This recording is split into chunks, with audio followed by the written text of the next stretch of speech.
Um, so thanks everyone for joining us. My name is Simon Hunt. I'm the editor of the Oxford Political Review, and I'm very pleased to say we are joined today by Simon Kuper, who is a journalist at the Financial Times and who also recently published a book, Chums: How a Tiny Caste of Oxford Tories Took Over the UK. Um, in the spirit of the Oxford essay crisis, I'm embarrassed to say I didn't actually get around to buying the book until Wednesday, and I didn't finish reading it until yesterday. But I absolutely devoured it. I got through it in a few hours. I really found it fascinating, and so I'm very pleased to be able to have a chat with you about it. Before we delve into the book, though, there's been quite a lot going on in politics over the last couple of weeks. We arranged this interview something like a month ago, but the timing could not be more topical. And you had a column out yesterday talking about the demise of Boris Johnson. So I guess I'll start by saying, what do you think is responsible for that demise? You write in the book that much of Johnson's premiership bears the hallmarks of his presidency at the Oxford Union. He was very good at getting out of tricky situations by putting on a bit of his charm, saying a few jokes. But once he actually got to being president of the Oxford Union, you say he didn't actually do very much with it. The term card was kind of cobbled together. It wasn't a particularly impressive presidency. And perhaps we have something similar with his premiership, and there not being any sort of clear policy about what he wanted to do as Prime Minister. So in your view, it all sort of started back in his days at Oxford.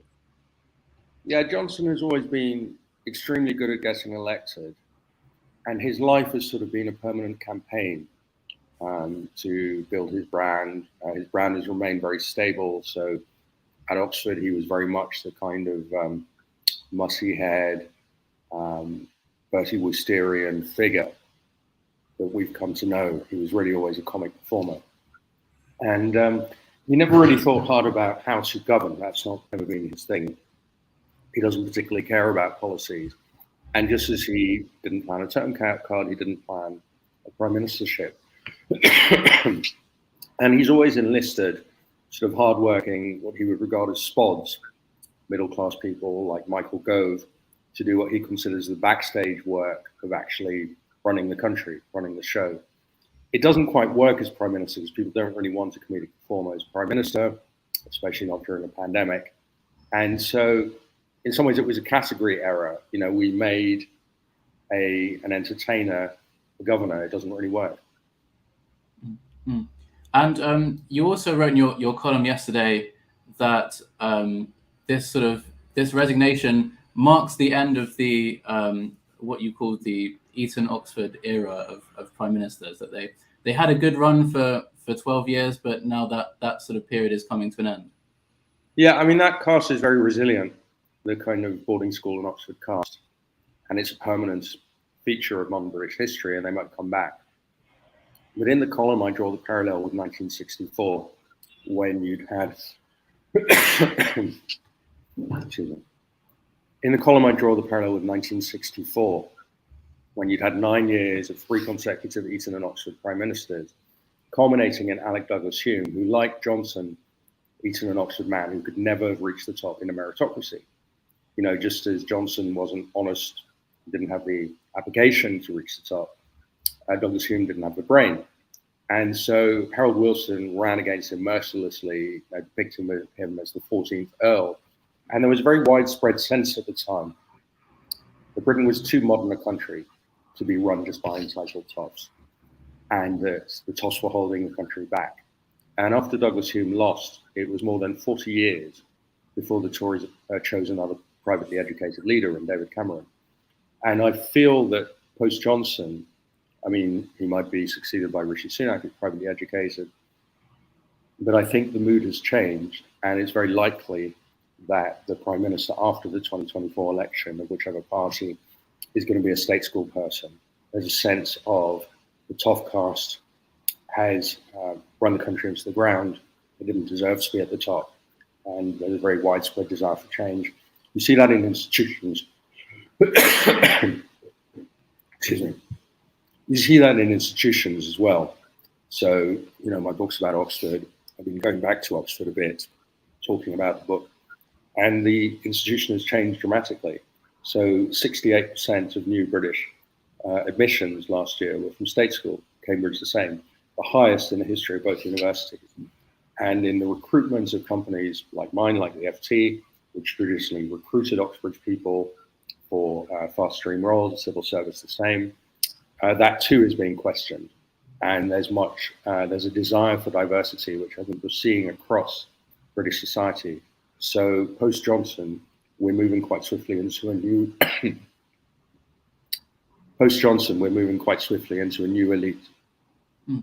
Now, I'll come back shortly to how sort of Oxford is now versus how it was then and what's changing now. But you mentioned that things are sort of moving on, and of course, if we look at the remaining candidates in the leadership contest to be the next Tory Prime Minister, I think only 2 of the 5 are actually from Oxford. So at least in that respect, things are changing.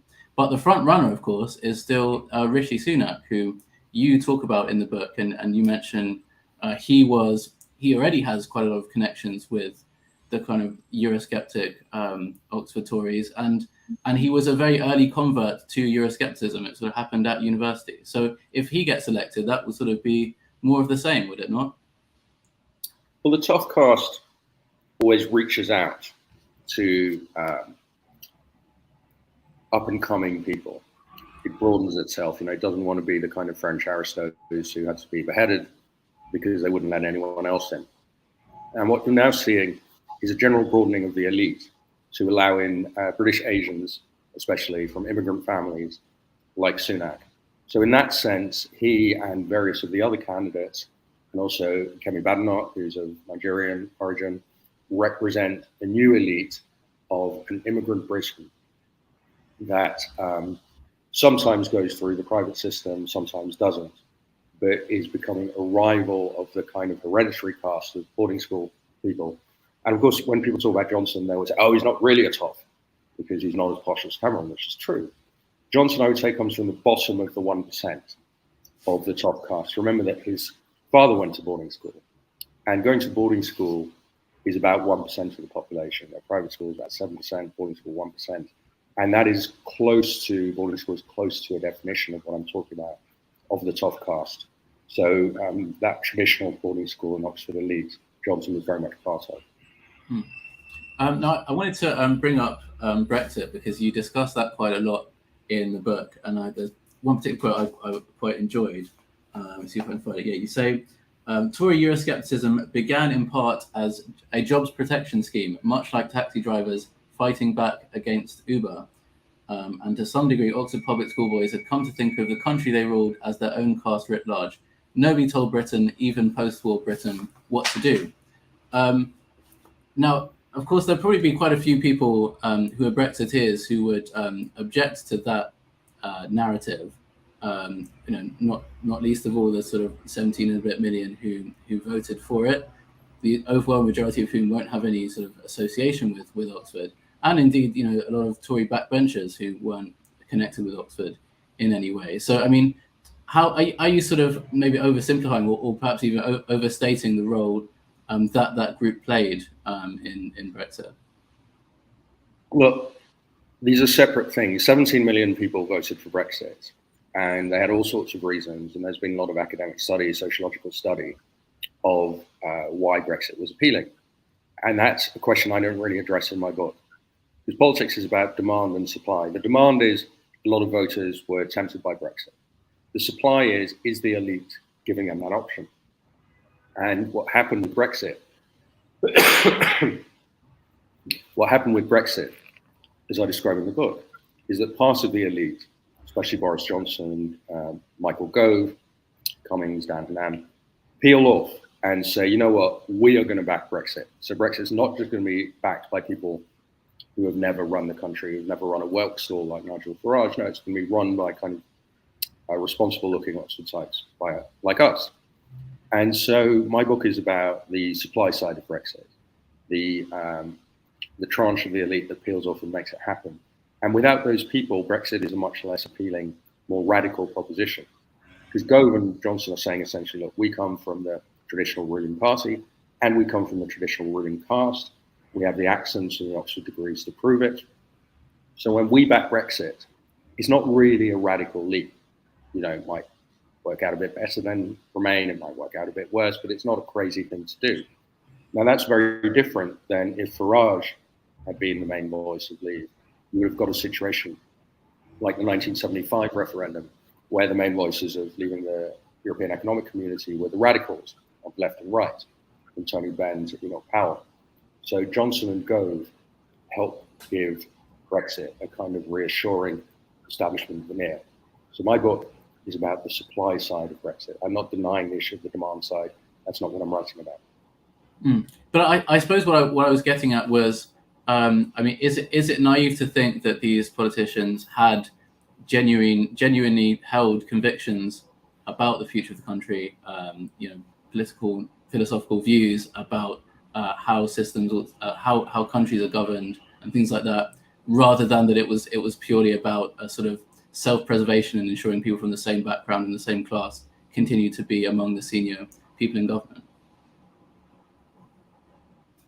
I mean, if you look at the individual cases, it's a bit of both. I mean, the caste splinters. So, you know, Cameron and Osborne are from the same caste as Johnson, but they're on opposing sides of Remain Leave. So there isn't a caste view of Brexit.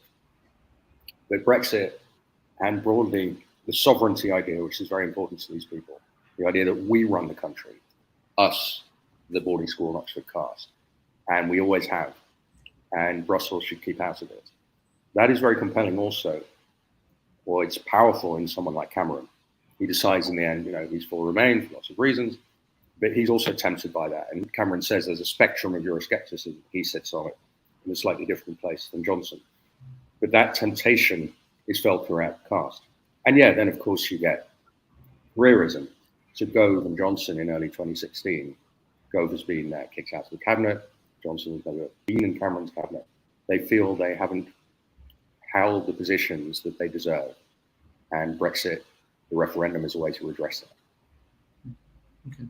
I wanted to pick up on a review I read of your book, which suggested that while your analysis might be accurate, perhaps you point the finger too much at Oxford, and actually really a lot of this is to do with the particular schools that these politicians went to. And I recall you referenced the reflections of a Boris's Balliol master, who effectively was sort of reassured himself that you can't teach people's virtue, and therefore, you know, it wasn't really Oxford's responsibility. In other words, the way Boris Johnson behaves was part of a behavioural pattern that happened long before he reached there. And indeed, I recall Richard Beard's book Sad Little Men, where he effectively argues that the kind of the psychology behind the people like Boris Johnson was set way before, you know, was set sort of in their period at boarding school, deeply ingrained in their period at boarding school, and so it was too late by the time they got to Oxford for that to change. I mean, clearly public schools, boarding schools. I hope you'll be able to cut this afterwards. Sorry about the cough. Clearly, public schools and boarding schools are part of the explanation. And, you know, I say that in the book, but Oxford is an independent variable too. It matters. It's not a coincidence that 11 of the 15 post-war prime ministers have been to Oxford, including people like Thatcher, Heath and Wilson, who were not boarding school people. And Oxford, what they really want is Eton plus Oxford. Eton plus Oxford is much more powerful than Eton without Oxford. And you see that now in the panic of private school parents, that their grip on Oxford's places is weakening as more places go to state school. And they think, well, I'm paying for St. Paul's or Westminster or Eton in large part because it gives me a better shot, my kid a better shot at Oxbridge. And if I'm paying for St. Paul's but I'm not getting Oxbridge, then St. Paul's is worth much less. And so, it's a combination of private school and Oxford that is very powerful if you want to get to power. And it's important, you know, in the book that people like Johnson and Gove or Rhys Moggan and Dan Hannan, who are very important Brexit figures, meet each other at Oxford. that these alliances are built there. And then when you go to the Commons, you meet these people who you already know, and so you're building a network. And also the Oxford Union gives you the kind of refinement of this Tory debating style, this, turning everything into a joke, ad hominem jibes, dodging the opponent's arguments and so on, which is very, high skill for what it is. So we think Johnson is sort of natural that he does, but no, this is very hard learned, and it's learned in large part at the Oxford Union, where he is rivaling with people like Simon Stevens, future head of the NHS, or Gove, or Nick Robinson, the presenter of the Today programme, who also have these skills. And so they kind of refine each other. So Oxford isn't the whole story, but it's an important part of the story of how British political power was made. And in terms of the other parts of the story, I mean, you touch on sort of other institutions, sort of that Oxford graduates might join after their period in Oxford, and you talked about how places like the FT, for a period, pretty much recruited Oxford reporters exclusively. So pretty much every reporter was from Oxford, and people like sub-editors were the people who were recruited from other universities. So to how much responsibility do big institutions like the media bear for the kind of power that these sorts of Oxford networks have? Yeah, I mean, all the traditional British institutions are complicit in the kind of what I call the Oxocracy, the dominance of Oxford in politics, and let's say the dominance of Oxbridge more broadly. So that's how you become a judge. Which university were you admitted to at the age of 17? How you got into the civil service fast stream? How you became a senior BBC figure? All these institutions recruited on that basis. So it's not just politics that is run on the basis of did you get the admissions letter from Oxford or Cambridge at the age of 17, 18. And then the 99% of the population who didn't get that admissions letter have almost no chance of joining those elites, ever. And looking ahead to Oxford in the future, and Oxford where it is today, how do you think it compares to your own experiences, and where do you think it's headed?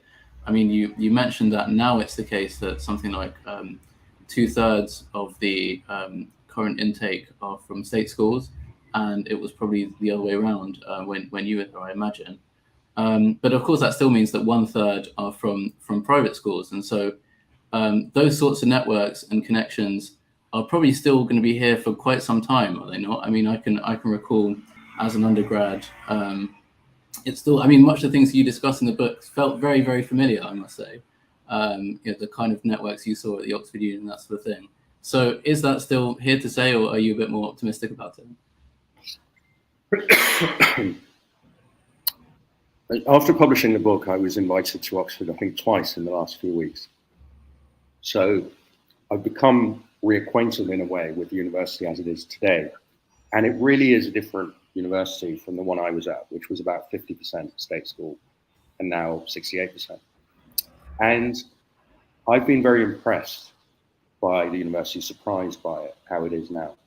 I think there's a genuine drive to recruit not just kids from state school, but also to go into the deprived state schools. Many state schools in the country never send anyone to Oxford.